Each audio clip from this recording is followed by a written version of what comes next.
एक लड़की अपने गांव से अचानक लापता हो जाती है। उसके परिवार वाले उस लड़की को हर जगह तलाश करते हैं। जब लड़की नहीं मिलती है तो परिवार के लोग नजदीकी पुलिस स्टेशन में जाते हैं। ये बात है सितंबर 2025 की। आखिरकार पुलिस ने उस लड़की के मोबाइल के आधार पर यह पता कर लिया कि वो लड़की है कहां पर। वो अपने घर से लगभग 1200 किलोमीटर दूर पहुंच चुकी थी। पुलिस ने बातचीत करने के बाद नजदीकी पुलिस स्टेशन से संपर्क किया और कहा कि हम कुछ लोगों को भेज रहे हैं, ये लड़की इनके सुपुर्द कर दी जाए।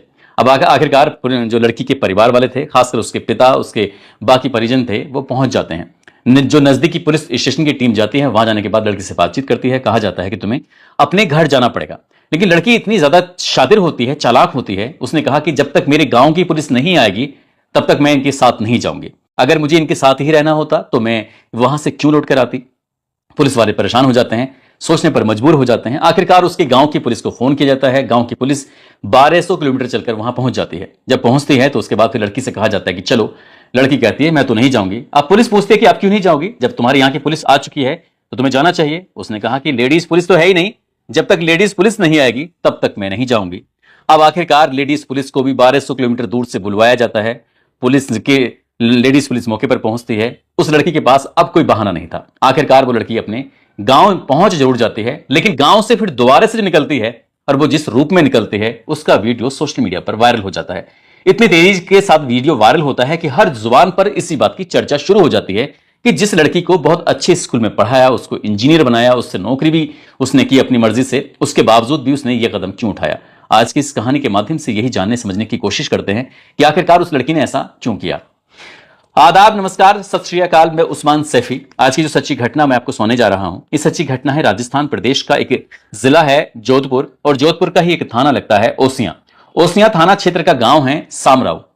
ये बात है 10 अक्टूबर 2025 की। एक वीडियो सोशल मीडिया पर वायरल इसलिए हो जाता है क्योंकि एक लड़की ने प्रशासन को एक ईमेल किया और ईमेल में इसने लिखा कि मैंने इंजीनियरिंग की पढ़ाई की हुई है, कुछ समय नौकरी भी की थी। फिलहाल मेरे परिवार के लोगों ने मुझे अपने ही घर में बंधक बना लिया है। मुझे यहां से आजाद कर दीजिए, नहीं तो ये लोग मुझे मार डालेंगे। कुछ इस तरह का संदेश था जो प्रशासन के अधिकारियों को ये मिलता है तो उस इलाके के एसडीएम, उस इलाके के थानेदार, उस इलाके की जो महिला के लिए काम करने वाली टीम होती हैं वो और कई प्रशासनिक अधिकारी मौके पर गाड़ियां लेकर पहुंच जाते हैं। यहां कई गाड़ियां जब आती हैं, आने के बाद रुकती हैं। उस लड़की के घर के दरवाजे पर गाड़ी रुकती है, उसके बाद फिर पुलिस की टीम जाती है, खासकर महिला पुलिस अधिकारी जाते हैं और घर का दरवाजा जैसे ही खटखटाया जाता है, कहा जाता है कि तुम्हारी एक लड़की है, उसका नाम ये है, उसके बारे में पूरी जानकारी दी जाती है। कहते हैं कि हाँ लड़की तो है, तुम उस लड़की से हमारी मुलाकात कराओ। हमें ये जानकारी मिली है कि तुमने अपनी लड़की को घर के अंदर ही बांध के रखा हुआ है, उसको बंधक बनाया हुआ है, ना उसे खाना दे रहे हो, ना उसे पीने के लिए पानी दे रहे हो। आखिरकार बात क्या है। जब घर वालों ने ये बात सुनी तो घर वालों को बड़ा आश्चर्य होता है, सोचने पर मजबूर हो जाते हैं कि आखिरकार ये मेल किसने लिखा है, किसने जानकारी दी है। पता चलता है कि किसी और ने नहीं, बल्कि आपकी बेटी ने ही ये सब किया है। अब बेटी के पास पुलिस को भेजा जाता है। बेटी आराम से बैठी हुई है, उसने अच्छे कपड़े पहने हुए हैं। तभी पुलिस को देखते ही उस लड़की ने एक बैग निकाला जिसमें कुछ कपड़े या कुछ उसके जरूरी कागजात या कुछ जरूरी सामान वगैरह रखा हुआ था। उसने उसे अपनी पीठ पर रखा और पीठ पर रखने के बाद उसने पुलिस से कहा कि मैं यहां से निकलना चाहती हूं, मैं यहां रहना ही नहीं चाहती।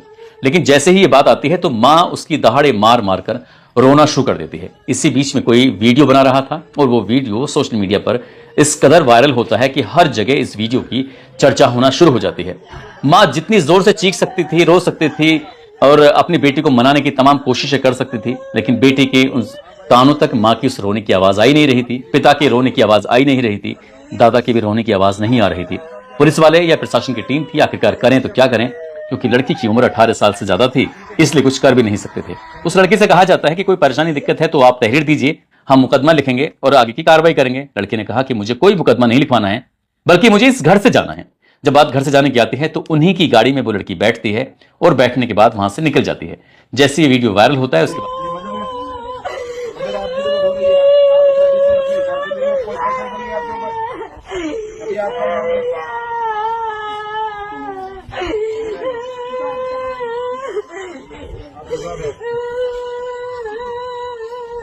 कोई प्रेशर हो तो अभी बता दीजिए।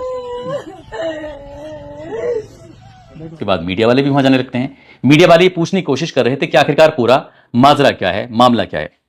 तो मीडिया वालों से बातचीत करने के दौरान उस लड़की के पिता कहते हैं कि हम लोग अब मेहनत मजदूरी करने के लिए, काम व्यापार करने के लिए यहां से बहुत दूर बेंगलुरु चले जाते हैं और बेंगलुरु में रहना सहना शुरू था। उसकी पत्नी भी वहां रहती है।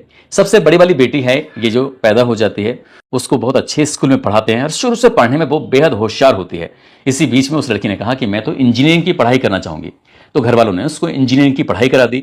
जब इंजीनियरिंग की पढ़ाई कर लेती है तो वो घर वालों से कहती है कि मुझे नौकरी करनी है। तो घर वालों ने कहा कि ठीक है, कोई बात नहीं है, तुम नौकरी कर सकती हो। लेकिन वो उसका जो गांव के पास ही एक और गांव होता है, वहां पर उसका रिश्ता तय हो जाता है। उस हिंदू रीति रिवाज के हिसाब से उन दोनों की शादी भी हो जाती है। जब शादी हो जाती है तो उस लड़की को रहना था अब अपने ससुराल में। तो ससुराल में जब पहुंचती है तो वहां ससुराल वालों की नाक में इतना दम कर देती है कि ससुराल वाले हर एक जो उसके रिश्तेदार थे, चाहे वो सास ससुर या और बाकी हों, सब इतने परेशान हो जाते हैं कि उस लड़की के आगे हाथ जोड़ लेते हैं। कहते हैं कि भाई हम तुम्हें अपने साथ नहीं रख सकते।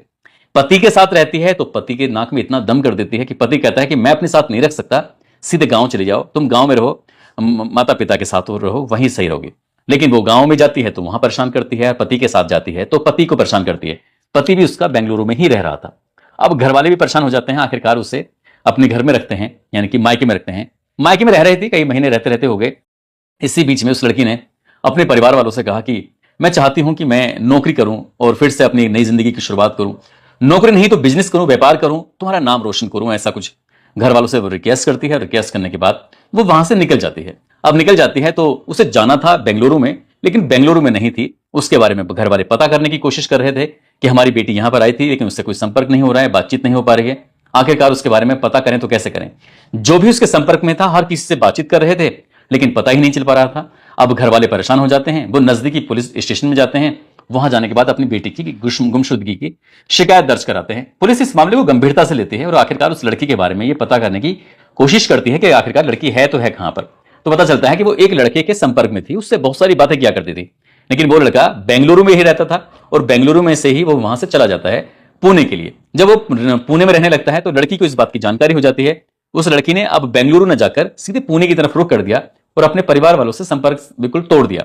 संपर्क ऐसा तोड़ा कि वो बातचीत नहीं हो पा रही थी और वो उस प्रेमी के साथ, उस लड़के के साथ लिव इन रिलेशनशिप में रहना शुरू कर देती है।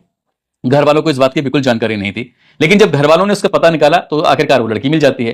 पहली बार लोकल की पुलिस जाती है, तब वो उनको परेशान कर देती है। फिर वो कहती है जेंट्स पुलिस, वहां लोकल की पुलिस बुलाई जाए, उसके गांव के आसपास की जो ओसिया थाने की पुलिस है। अब ओसिया थाने की पुलिस पहुंचती है तो पता चलता है कि लेडीज पुलिस नहीं है, तो फिर लेडीज पुलिस को बुलवाया जाता है। आखिरकार जब लेडीज पुलिस आती है, जो उसके बारे में पता करने की कोशिश की जा रही थी कि जब उसने नौकरी कर रही थी उसी दौरान उसे एक लड़के से प्यार हो जाता है, मोहब्बत हो जाती है। इसी दौरान वो मौका मिलते ही उसके साथ लिव इन रिलेशनशिप में रहना शुरू कर देती है। और इस बात से घर वाले भी बेखबर थे। इस बात से जो उसका शादीशुदा वाला पति था वो भी बेखबर था, कोई नहीं जानता था। लेकिन जब घर से अचानक से लापता हो जाती है तब वो सब जान जाते हैं। अब घर वाले उसे ले तो आते हैं, घर पर रख रहे थे, लेकिन उसने प्रशासन को मेल करने के बाद उसने पूरे हड़कंप मचा दिया। और ऐसा हड़कंप मचा कि लोग इस सोचने पर मजबूर हो जाते हैं कि जिस लड़की को इतनी ईमानदारी से पढ़ाया लिखाया, उसके बावजूद वो ऐसी हरकत कर रही है। जब मीडिया वाले उस लड़की की मां से बात कर रहे थे तो मां सदमे में है, बाप भी सदमे में है, दादा भी सदमे में है। वो ये समझ नहीं पा रहे थे कि उसकी सारी इच्छाओं की पूर्ति की, लेकिन लिव इन में रहने की वजह से ही वो लड़की ऐसे जाती है कि जैसे वो माँ बाप को पहचानती ही नहीं है। उससे पहले नारी निकेतन में रखा जाएगा, उसके बाद में फिर वहां से उस लड़की को, क्योंकि 18 साल से ज्यादा हो चुकी है और 18 साल के बाद कोई भी अपना फैसला खुद ले सकता है, यानी कि उसने लिव इन में रहने के लिए उसने सभी का दिल तोड़ दिया, लेकिन उसने अपने प्रेमी का दिल नहीं तोड़ना चाहा। अब वो देर से देर उनके पास चली जाएगी। ये वीडियो के बारे में हर कोई चर्चा करता है, हर कोई सोचने पर मजबूर था कि आखिरकार माँ बाप ने उसे ऐसा कौन सी चीज की कमी छोड़ी थी जो उसने अपने माँ बाप के साथ ऐसा क्यों किया। जो इस इलाके के विधायक हैं, इस मामले को सुनने के बाद उन्होंने विधानसभा में ये मुद्दा भी उठाया कि बेटियों को हम कहां से कहां तक पहुंचाने की कोशिश कर रहे हैं, कि बेटियां ऐसे क्यों कर रही हैं। लिव इन में रहने के वाले या फिर प्रेम विवाह करने वालों के ऊपर एक कानून बनाना चाहिए ताकि माँ और बाप को सहमति भी हो, उनकी भी मर्जी होनी चाहिए, किसी को परेशानी नहीं होनी चाहिए। अब देखें सरकार क्या करती है क्या नहीं करती है। लेकिन इस लड़की की बातचीत हर जुबान पर हो रही है, लोग सोचने पर मजबूर हो गए हैं। दोस्तों, इस पूरे घटनाक्रम को सुनाने का उद्देश्य किसी को परेशान करना नहीं है, किसी का दिल दुखाना नहीं है, बल्कि आपको सचेत करना है, आपको सतर्क करना है। साथ ही आपको बताना भी, आपको जताना भी है, बेटी हो या बेटे हो, सभी पर माँ और बाप की जिम्मेदारी बनती है कि उस पर एकदम अंधविश्वास न करें, उस पर यकीन न करें पूरी तरह से। उसके बारे में पड़ताल करते रहें, जांच करते रहें कि किससे मिलती है, किससे बात करती है, किसके पास उसका उठना बैठना है, कौन उसका दोस्त है, कौन नहीं है। कहीं ऐसा तो नहीं है वो आपकी पीठ पीछे कहीं दूसरा रिलेशन मजबूत कर रही हो और जो जिनसे खून के रिश्ते हैं उनको तोड़ने पर पूरा ध्यान लगा हो।